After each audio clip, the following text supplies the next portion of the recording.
Halo semua, selamat datang. Kali ini kita ngomongin rumah tangga dan selamat datang di Sebelum Kamu Menikah.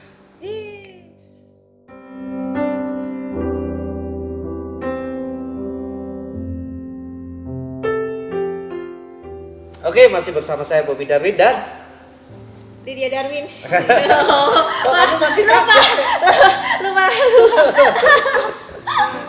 Kita akan ngomongin perihal pernikahan ya, perihal seputar pernikahan, dan sebelum kita menuju ke Pembahasan itu kita mau bahas gimana awal mula kita memutuskan untuk menikah ya. Iya, sebelum jauh melangkah ke bintang tamu nanti yang kita undang, yang jelas yang bakal kita undang adalah orang-orang yang sudah menikah juga. Yang jelas sudah menikah dengan prinsip rumah tangganya mereka sendiri. Jadi kayak apa ya? Jadi penonton ini bisa ngerti gitu. Bisa banyak referensi dari rumah tangga yang lain gitu. Maka dari itu sebelumnya kita perkenalan dulu sekaligus semoga bisa menjadi salah satu referensi buat teman-teman yang nonton ini.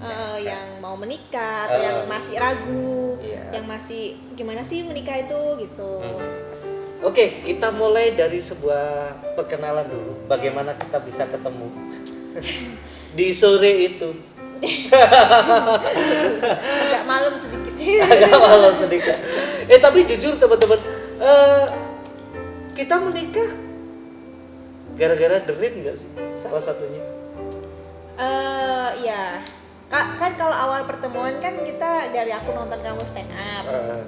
Terus di situ kan aku yang nggak kepikiran menikah kan, yang kayak Allah menikah apaan sih, kayak nggak kepikiran banget untuk menikah. Oh begitu ternyata. Terus tiba-tiba waktu sebulan dulu berapa bulan ya? 2-3 bulanan lah ya. Oh iya, yang aku itu di jalan itu kamu Mas Bobby itu kenalin lagu The Rain yang kalau kalian ngeplay ya judulnya Getir Menjadi Tawa. Bila aku bersamainya.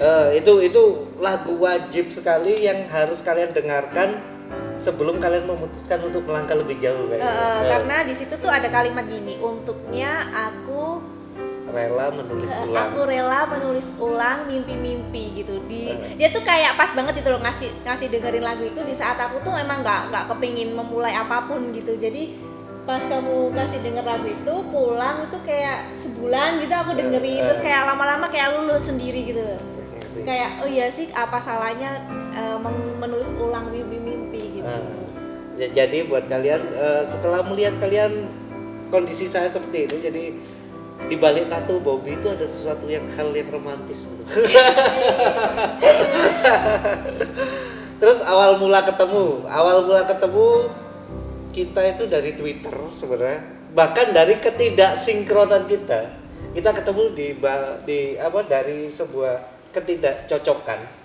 Jadi saya punya statement A, si Lydia punya statement B, terus akhirnya kita berdebat di Twitter. Ya biasa kan Twitter kan untuk debat ya. Kita debat di Twitter, akhirnya debat itu lanjut ke DM ya. Jadi di DM kita tetap berdebat, tapi dengan gini, kayak debatnya itu kayak ada satu paksaan ketika saya ngomong minta nomor WA dong. Sampai berapa kali, Pak? Banyak kali. Dan tidak dikasih, Bro. Iya. Terus itu akhirnya kamu ada show di Semarang. Aku akhirnya dikasih lah nomor WA-nya. Cuman nggak pernah aku balas juga supaya dia diem gitu loh, nggak minta WA terus gitu. Terus aku ada show waktu itu, shownya salah satu teman saya di Malang, saya nggak mau sebut namanya, Firman Singa. Jadi waktu itu ya show di Semarang, terus saya menjadi openernya. Terus waktu itu kepikiran, aku kan punya temen di Semarang, gimana kalau anak ini tak ajak nonton. Terus akhirnya aku WA ke dia, terus akhirnya dia nonton lah. Dan sebelum nonton ceritakan dong gimana. Itu tuh dia ngajaknya udah dari siang, tapi karena WA nggak pernah aku buka, jadi tuh kayak ada WA numpuk-numpuk yang lalu-lalu gitu loh. Terus kamu ngajak, terus aku berusaha nolak, bentar ya aku mau pulang kantor gitu. Terus kamu ngajak lagi, ayo belum mulai nih, dia begitu. Bentar deh aku mandi dulu, padahal aku udah mandi gitu. Bentar deh aku mandi dulu, terus dia ngajak lagi, bentar deh aku makan dulu, padahal aku udah mandi, udah makan gitu kan, kayak ya biar nggak ketemu gitu loh. Tapi karena anak ini kalau minta ketemu terus, akhirnya aku mikirnya ya udahlah turutin aja. Ya apa nggak maksudnya kalau udah ketemu ya udah gitu loh, jadi nggak usah ketemu lagi gitu loh, jadi kamu nggak usah minta apa-apa lagi gitu loh. Akhirnya aku datang itu ya datang apa adanya, ngerti nggak sih, ya nggak make up, ya udah datang aja biasa gitu. Terus itu pas aku iya, itu aku tuh posisi aku ada di atas panggung, dia datang, aku tampil dan itu materi closing ya. Jadi kalau di stand up itu aku lagi menuju ke materi closing, dia datang, terus suasana sempat hening. Benar. Jadi sebelum aku nyampe di lokasinya dia, itu kan aku kan nyetir motor tuh udah pelan-pelan banget gitu loh. Supaya nggak ketemu dia gitu loh. Supaya emang pas datang ke acara selesai. Tapi aku udah sepelan-pelan itu, dan di Semarang itu kan banyak banget lampu merah ya. Jadi tuh untuk muter ke Tugu Muda pun itu lampu merah tuh ada 5 kali. Jadi tuh kok pas aku tuh kok pas hijau gitu loh. Biasanya kalau pulang kerja tuh ya tuh kesini merah lagi, kesini merah lagi. Kalau pas mau ketemu dia tuh kayak lo kok hijau kayak gitu ada. Akhirnya nyampe lah di posisi pas aku dateng dia closing terus itu. Terus aku pas mau closing dia nyampe dan dia duduk di depan. Iya, karena aku jadi aku sempat hening karena nunggu dia duduk, terus jangan-jangan ini cewek yang tak WA, karena aku sama sekali nggak pernah ketemu dia kan. Terus penonton juga ngeliatin dia gitu, siapa ini, apa yang bikin diem gitu kan. Terus dia duduk di depan, terus sempat terhenti sejenak sampai akhirnya kalimat pertama yang muncul dari mulutku tuh aku ngerosting dia. Wah mbak, kok nggak dari tadi tuh. Tapi dalam hati, jangan-jangan ini cewek yang tak ajak. Kok jadi apa ya? Nggak sesuai ekspektasiku. Ya udah, kamu datang nonton udah selesai. Ternyata kok gini. Terus akhirnya setelah acara kita nongkrong, terus kamu pulang dan ada nongkrong tuh dia kayak ayo nongkrong dulu, kayak ya udahlah, abis ini juga pertama dan terakhir ketemu gitu loh, kayak yang kayak gitu. Ternyata kebablasan banget. Nah, itu awal mulanya ketemu, terus akhirnya kenapa memutuskan menikah? Jelasnya pasti ada kriteria dong. Jadi kayak nggak mungkin lah kita mau menikah dengan seorang yang random dong. Aku waktu itu ini sih, aku bikin spesial show di Malang namanya Teori Darwin, show stand up di Malang. Terus aku bilang ke dia, kalau kamu datang, aku bakal nikahin kamu kayak gitu. Enggak bilang gitu. Apa? Enggak bilang apa-apa, Pak. Masa sih? Oh, enggak, aku ngomong dalam hati. Kalau anak ini datang bawa anaknya, anak ini bakal tak nikahin. Kalau emang berarti itu menunjukkan sebuah keseriusan gitu. Dia kayak menunjukkan, ini lo anakku gitu. Dia kayak mengenalkan anaknya ke aku, terus akhirnya oke. Ternyata dia datang. Nah, dari situ aku langsung oke, ini emang istriku. Udah GR dari awal lah. Pede dulu. Ini emang istriku. Kalau Anda? Apa tadi kriteria? Kan kalau aku sih prinsipnya balik lagi, kalau memilih pasangan hidup itu nggak boleh ngawur kan, pasti ada batas-batas toleransinya. Aku pasti selalu bilang ke teman-temanku yang mau menikah gitu loh, kamu harus tahu batasmu tuh di mana. Jadi hal-hal yang bisa kamu toleransi atau enggak gitu, itu kan termasuk di kriteria ya. Jadi kayak misalnya aku maunya yang apa ya, yang sabar banget, yang kalau marah itu nggak mukul-mukul gitu, itu kan juga termasuk kriteria gitu loh. Kalau kriteria udah pasti masuk ke batas toleransi. Jadi kayak kamu harus tahu dulu nih batas toleransimu tuh apa gitu. Terus kebetulan ya kamu masuk aja di batas toleransiku gitu loh. Jadi ya ada ya, jadi kalau untuk menikah dengan kamu tuh ya bukan sesuatu yang apa ya perlu dipikirin banget gitu loh. Apalagi kan kita ngejalaninnya kan juga kayak ada momen-momen dimana kayak oh iya, ini kayaknya orang ini emang pas buat aku gitu loh. Dan akhirnya setelah kita ngejalani juga ternyata kita saling menutupi gitu kan sih. Saling melengkapi, bukan menutupi, saling melengkapi. Kayak ada satu hal yang aku ya menutupi sih, aku butuh kamu. Aku kayak tadi aja aku sampai kepikiran, ini kalau nggak ada Lydia aku nggak bakal jalan deh ini kayak gitu. Kayak kamu juga kan pernah ngomong kalau nggak ada kamu mungkin aku nggak sesabar ini gitu. Ya, mungkin aku masih masih sepaneng sama hal-hal yang nggak perlu disepanengi. Dia itu lucu sekali. Dia ini tipe cewek yang kalau ada dia punya rencana A, dia tuh nggak pernah punya plan B. Jadi gimana pun caranya si A ini harus berhasil. Dan aku adalah tipe orang kalau yang A gagal ya udah ya B, kalau B gagal ya C, kayak gitu. Kayak harus ada sesuatu hal yang lain gitu. Bahkan itu terjadi ketika kita lamaran ya. Ya, karena lamaran kan disiapinnya di Semarang. Aku udah siapin begini, tiba-tiba di bandara, terus harus waktu kita lagi di bandara itu ternyata harus ada perubahan gitu. Itu udah hamin berapa jam aku udah yang aku gak punya rencana lagi. Aku udah mau nangis. Sedangkan itu kan hal, kalau menurutku apalagi kita kayak sewa tempat, ya nggak mungkin lah tempat itu nggak menyediakan hal lain gitu loh. Kayak oke, gampang. Dia tuh yang ini gimana aku sudah gini. Ya udah sewa. Kok mudah? Iya. Jadi dia tuh yang orang yang iya ya, kok gak kepikiran kayak gitu. Iya. Ntar masalah gimana, masalah biaya gini. Alah gampang kayak gitu.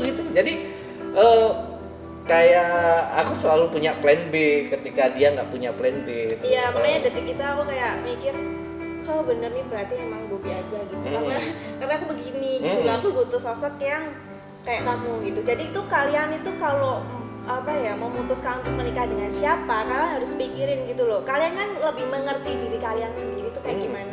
Jadi kalian akan lebih mengerti bahwa aku harus cari pasangan yang kayak gimana gitu. Jadi kayak misalnya kalian mungkin sekarang lagi pacaran gitu, kalau ada hal-hal yang yang dia nggak ngisi kamu banget, itu mendingan dipikirin gitu loh. Karena menikah itu kan jalannya panjang ya. Iya, nggak sebulan 2 bulan, menikah itu selamanya. Apalagi apalagi kalau kita percaya terhadap tuntunan agama gitu, misal kayak gitu. Agama kan sangat menolak untuk menikah berkali-kali, kayak menikah sekali seumur hidup kayak gitu. Itu sebelum kita melangkah lebih jauh itu kita bener-bener harus berpikir bener ini enggak gitu kayak bener dia enggak, bahkan nggak hanya dia aja loh, karena menikah juga menggabungkan dua keluarga. Bener ini enggak calon keluargaku emang bener kayak gini atau enggak gitu, harus bener-bener dipikirin secara matang. Jangan kalian udah nggak nyaman di awal, kalian masih memaksa karena cinta gitu, karena apa gitu. Iya, terus itu karena takutnya ke belakangnya sih. Karena kalau motivasimu adalah merubah dia supaya dia masuk ke batas-batas toleransimu, itu juga jelas-jelas nggak mungkin gitu. Jadi kamu dari awal harus tahu toleransimu sampai mana. Kalau emang nggak nyampe ke situ, ya udah berhenti gitu loh. Ada orang lain yang emang ada di batas toleransimu gitu loh. Mungkin ketemunya nggak sekarang gitu loh. Jadi kayak nggak usah dipaksain. Kayak itu kita sangat menghindari itu ya, sangat menghindari merubah sesuatu gini loh. Untuk berubah itu biar si Lydia sendiri yang ini aku saatnya berubah gitu, biar aku sendiri ini aku harus berubah gitu. Toh seiring berjalannya kehidupan berumah tangga, nanti akan ada satu hal yang mengingatkan kita kok, iya, aku harus berubah gini deh. Pasti dia akan berubah kalau Tuhan mau ubah dia gitu. Jadi kayak aku tuh selalu kasih tahu ke teman-temanku nih yang mau menikah tuh, kayak ketika dia curhat kayak aku marah di pacarku kok kayak gini ya gini, aku cuman kasih tahu lah, kalau dia nggak sesuai toleransimu ya udah gitu loh. Kamu nggak boleh ngeluh loh, nggak boleh ngeluh sama pasangan yang nggak nyampe ke toleransimu, karena itu pilihanmu gitu. Karena itu pilihanmu. Jadi kayak kalau kamu ngeluh ya nggak usah ngeluh gitu, jalanin aja. Orang kamu yang milih kok, orang itu pilihanmu gitu. Kalau kamu tahu toleransimu nggak nyampe situ ya udah nggak usah dipaksa. Itu penting banget. Nyari seseorang yang emang bener bikin kamu nyaman, yang emang bener nggak berusaha ngerubah kamu menjadi seperti apa yang dia inginkan gitu. Kayak kamu tetap jadi kamu, dia tetap jadi dia, aku tetap jadi aku gitu. Tapi kita masih bisa bersama dengan segala macam perbedaan karena kita sudah tahu batasnya gitu. Kita tahu batas toleransinya gitu. Aku emang orangnya kayak gini. Entar kayak semisal aku sadar sendiri aku bakal berubah, aku berubah gitu kayak gitu. Tapi akan lama sekali. Dan Dan kita itu harus, juga belum tentu loh ya. Juga belum jaminan uh. orang itu akan berubah. Jadi kayak ya yang itu tadi yang bisa aku sampaikan dari sudut aku yang udah menikah sih. Jadi intinya mungkin jangan pernah menyesali apa keputusanmu. Jangan pernah menyesali apa yang kamu pilih. Nggak boleh ngeluh sama apa yang udah kamu pilih.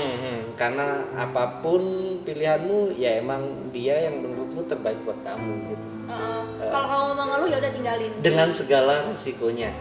Dengan segala risikonya gitu. Jadi bisa jadi kamu menemukan orang yang emang ketika masih pacaran dia toksik tapi kamu nyaman, oke, terserah kamu. Ya udah nggak usah ngeluh, nggak usah curhat ke teman-temanku pacarku gini, nggak usah. Dia toksik, dia gini, tapi aku sayang sama dia, ya yang dicurhatin juga bingung. Gimana? Ya udah, terima aja itu pilihanmu gitu. Jadi pokoknya itulah, pokoknya kalau saran saya sih jangan berusaha untuk merubah pasanganmu, karena ketika kamu berusaha merubah dia dan ternyata ketika seiring berjalannya waktu dia nggak berubah, bakal terjadi hal yang tidak diharapkan dalam sebuah rumah tangga ya. Banyak perpisahan gara-gara itu. Harapan saya nggak ada kejadian seperti itu. Gitu. Oke? Iya. Jadi segini dulu cerita dari kita, perkenalan kita berdua. Mungkin kalau kalian pengen request kita bahas apa, kalian komen aja di sini. Kita pasti bedah kok. Dan siapa tahu kedepannya kita juga mengundang bintang tamu yang berumah tangga juga, supaya kita bisa sharing. Dan bisa saling sharing. Sharing. Karena kan rumah tangga resepnya sendiri-sendiri ya. Terus bisa juga menjadi acuan buat kalian. Pengennya yang seperti apa? Pengen rumah tangga seperti apa? Atau kalian akhirnya mulai ragu, wah sepertinya bukan ini. Bagus dong, nggak bagus. Semoga kalian tidak salah pilih. Oke, jumpa lagi minggu depan. Jangan lupa kalian untuk like, comment, dan subscribe supaya kita semakin berkembang dan kalian semakin nyaman nontonnya. Oke, jumpa lagi minggu depan, tentunya di Sebelum Kamu Menikah.